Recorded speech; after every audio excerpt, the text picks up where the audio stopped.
Hi, friends. Thank you for taking time out of your week to spend a little with me. I appreciate you. This week, we're taking a look at the case of Brandi Worley. So, I ask you all to join me as we remember Tyler and Charlie Worley. Brandi Worley was born on November 10, 1986, in Crawfordsville, Indiana. Brandi was raised by her mother, Rosemary, and did not know her biological father.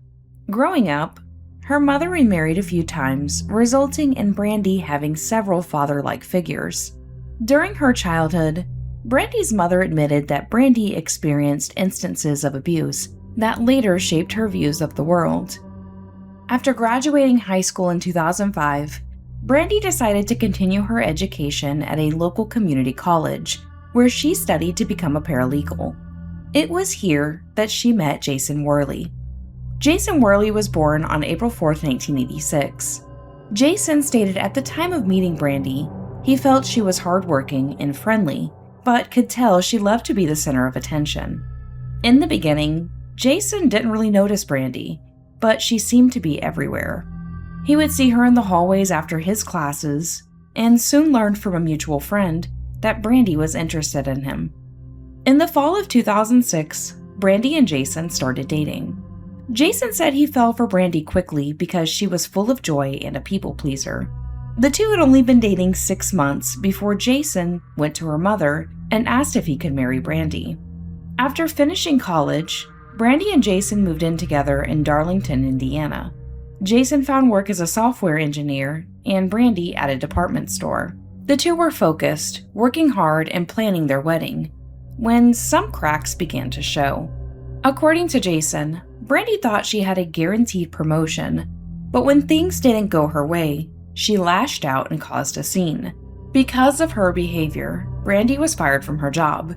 Jason claimed this became a theme in their relationship. If things didn't go according to plan, Brandi made life miserable. She often showed signs of jealousy before the couple even married. When Brandi lost her job, Jason took on a job with more responsibilities, which included longer hours. Brandi became more accusing and demanded he block his exes and download an app that tracked his GPS location. Per Jason, he'd not done anything to warrant this level of distrust, but agreed to her terms to keep the peace. Brandi questioned Jason on multiple occasions when he wanted to have children with her. Brandi wanted them immediately, whereas Jason wanted to wait a few years so they could focus on their careers. But life has a way, or so it seemed initially. While planning the wedding, Brandi became pregnant. Despite his initial feelings, Jason claimed he was ecstatic to become a father, but Brandi blamed him for the unplanned pregnancy. When the topic of birth control came up, Brandi told Jason she didn't take it because he didn't pick it up, a task he was never responsible for previously.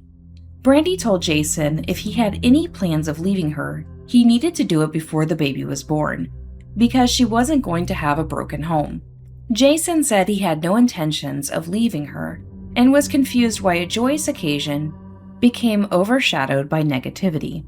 Once the couple knew they were expecting their first child, Jason wanted to put the wedding off, but Brandi pushed for it to take place. So on June 6, 2009, the couple tied the knot, and on September 17, 2009, they welcomed their first child, a son they named Tyler. Sadly, Tyler's arrival came with its own troubles. Tyler was born 10 weeks prematurely, and Brandi's health was critical. Initially, Jason was told medical staff would only be able to save one of them, either his wife or his son. Both, however, pulled through. From that moment on, the Worleys vowed to each other that their children's well-being and happiness came first before anything. This included their marriage. They both spent some considerable time in the hospital. Tyler was kept in an incubator in the NICU on breathing machines, and Brandi recovered slowly. Jason spent a lot of time with their son, while he claimed Brandi didn't see Tyler. In fact, Brandi didn't see her son until she was discharged from the hospital. According to Jason, Brandi revealed to him that seeing Tyler would only upset her because labor didn't go as she'd planned. Tyler was also discharged shortly after, and once home, things seemed to be going well. Jason returned to work, and Brandi took to her motherly responsibilities. But then, the cracks began to form again. Jason claimed anytime the two of them argued about something, she would hold Tyler over his head. She would tell him he'd never see him again unless he complied with her, and Jason stated he pretty much let Brandi do whatever she wanted in order to stay in his son's life. This included stopping his medication he'd taken since he was a teen for his mental health, due to Brandi stating the cost was too much money. He also stopped visiting his friends and seeing his family. He called this period a point of isolation. Jason felt when he just gave Brandi what she wanted, life ran really smooth. They continued to settle into the family life when Charlie came. The Worleys welcomed their second child, a daughter named Charlie, on September 26, 2013. She completed their family. Both Brandi and Jason enjoyed spending time with their children and their close circle, but as years passed, those cracks grew even larger. By 2015, Jason noticed a shift in Brandi. She became more withdrawn from the family. She was less focused on her children and husband, and more focused on her phone. Jason started writing about Brandi's actions in a post on Reddit, which garnered much attention on social media. The post in subreddit Our Relationship Advice was published on October 28, 2016, titled, "I'm 30 male, having a hard time coping with my wife, 29 female, having cheated on me with our neighbor, 51 male." In this online post, he described growing suspicion in the spring of 2015, when Brandi suddenly placed a password on her phone and became increasingly secretive about her messages. At first, she explained the password away by claiming she was planning a Father's Day surprise, but Jason said the explanation never fully eased his concerns. Over the following weeks, he noticed Brandi spending more time on her phone, often smiling at incoming messages, before quickly putting the device away whenever he approached. His suspicions eventually led him to discover that she had been communicating inappropriately with a neighbor who was building a home office for the family. According to Jason, the messages revealed an emotional affair that soon escalated into plans for a physical relationship. After gathering enough evidence, Jason confronted both Brandi and the neighbor in their living room. While Brandi admitted to sending messages and photos, she denied having a physical affair. Jason later wrote that he intended to end the marriage, but the conversation quickly turned contentious. He claimed Brandi threatened to make sure he would never see his children again if he left, even suggesting she would use his past mental health struggles against him in a custody battle. The couple ultimately agreed to remain together, largely because Jason feared the emotional toll a separation would have on Tyler and Charlie. In the months that followed, he tried to repair the marriage, but he later admitted that the trust had been shattered. He described being consumed by anxiety and constantly questioning whether he had made the right decision by staying. His work performance suffered, he struggled to sleep, and he found himself trapped between wanting to protect his children and feeling increasingly hopeless about the future of the relationship. Although the marriage continued for another year, Jason would later say the affair marked a turning point for which their relationship never truly recovered. By late 2016, the couple's marriage was unraveling, and Jason had made the decision to pursue a divorce. On November 15, 2016, after another argument, Jason revealed to Brandi he planned to file for divorce. According to Jason, Brandi seemed accepting, if not calm, of this decision, even acknowledging that the end of their relationship was due to her. It was very unlike her to take the news as she did. The following day, November 16th, Jason filed the paperwork and the day continued as normal. They went to Charlie's dance program and had dinner at home. After dinner, Brandi told Jason she needed to run to Walmart and purchase some pipe cleaners for Tyler's school project. But when she returned home sometime later, she was empty-handed. Jason asked her about the pipe cleaners, and she claimed they were out of stock. Jason let her be and spent the evening with the children. They watched a movie, then he bathed them and read them a story. He got the children tucked into bed, told them he loved them and that he would see them in the morning. Jason then went to the spare room in the basement and fell asleep. Around 4:35 a.m., the Montgomery County Sheriff's Department received a distressing call. Montgomery County 911, where's your emergency? 203 South Madison Street. In what town? Darlington. Hey, what's going on there? I just stabbed myself and I killed my 2 children. You stabbed yourself and killed your 2 children? Mm-hmm. Okay, and what's your name? Brandi Worley. Brandi what? Worley. Okay. How do you spell your last name? Worley.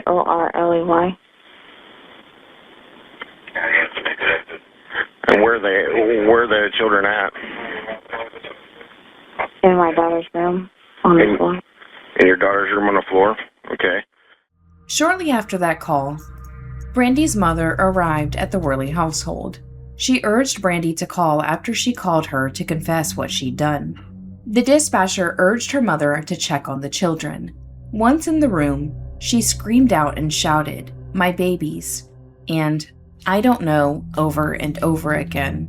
Her screams woke up Jason, who rushed upstairs. Jason was met with quite a scene. His mother-in-law was crying in the kitchen, while police started to escort him out of his house. Initially, he was confused. He wasn't sure why the police were present, but then he heard the crackle on the radio. 2 children deceased. As he was escorted out of the house, he crossed paths with Brandi, who was sitting, staring off. Brandi allegedly turned to Jason and said, "Now you can't take the kids from me." Back inside the house, Brandi admitted to paramedics that she'd taken a bunch of Benadryl and tried to end her life. She stated she did not want to live without her children. Brandi was removed from the home and transported to the hospital for her self-inflicted stab wounds. After spending more than a week recovering in the hospital, Brandi was arrested and charged with 2 counts of murder. Brandi's trial began in January of 2018, where initially she pled not guilty and planned to use insanity as her defense. But after a psychiatric evaluation, Brandi was determined to be competent to stand trial. Prosecution noted how callous and matter-of-fact Brandi was about the murders and used her lack of remorse as a hit to the defense. But the defense claimed Brandi's state of emotional detachment stemmed from her depression diagnosis. They claimed the gravity of her actions took a toll on her mental well-being, which caused a disconnection from the tragic incident. During the trial, Brandi admitted she murdered Tyler and Charlie to spite Jason. She did it because Jason wanted a divorce and custody of the children. She was driven by the fear of losing them, so Brandi decided murder was the best choice. During her trip to Walmart on the evening of November 16th, she purchased a K-Bar combat knife that she later hid in Charlie's room when she returned home. After Jason went to sleep, Brandi woke Tyler up and took him to Charlie's room for a sleepover. Brandi then held Tyler down, covered his mouth, and stabbed him 4 times. Charlie woke up during the attack and Brandi told her everything was okay and to go back to sleep. Charlie went back to sleep, and once Tyler was gone, she then murdered Charlie in the same manner. After the children were deceased, Brandi stabbed herself in the neck, took Benadryl, and called her mother. After her insanity defense fell through, Brandi changed her plea to guilty. On March 19, 2018, Brandi received the maximum sentence allowed for the crime.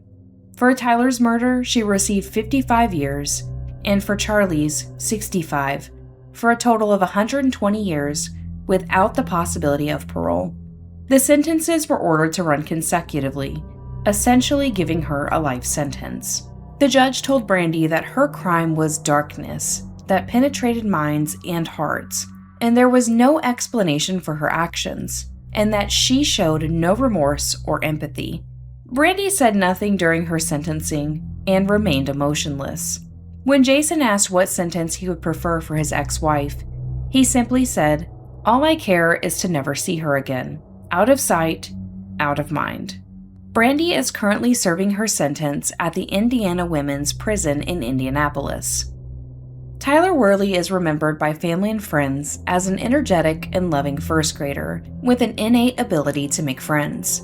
At the time of his death, he attended Sugar Creek Elementary and loved to play sports. He played several, including football, soccer, baseball, wrestling, and basketball, while Charlie, described as curious, loved attending story time at the library. She attended Wilson Preschool and also took dance classes at Dance by Deborah. She loved to dress up and braid her hair. In addition to preschool, she also attended a basketball camp and vacation Bible study. Tyler and Charlie were laid to rest at the Green Lawn Cemetery in Darlington. Jason Worley understandably had a hard time after the dust settled. He felt a lot of guilt because he did not protect his children. Jason stated a father's one job in the world is to protect his children, and he failed to do that. Jason later went on to update his original Reddit post where he described his grief and trauma of losing his children. He explained he was trying to move on from the horror and honor the memory of his children, who were his life and innocent in all of this. Although Jason has kept out of the media over the last decade, it has been reported he still works as a software engineer and has since remarried and welcomed more children. Hi friends, if you made it this far, thank you so much for watching. As always, I'm interested in hearing your thoughts, so leave them below and we can chat about this case. If you found this to be informative, please consider giving the video a thumbs up to let YouTube know you want more from me. And lastly, if you're not subscribed yet, you should, because we would love to have you under the ash tree. Thank you again for taking the time to stop by. You don't have to, but you do, and that means the most to me.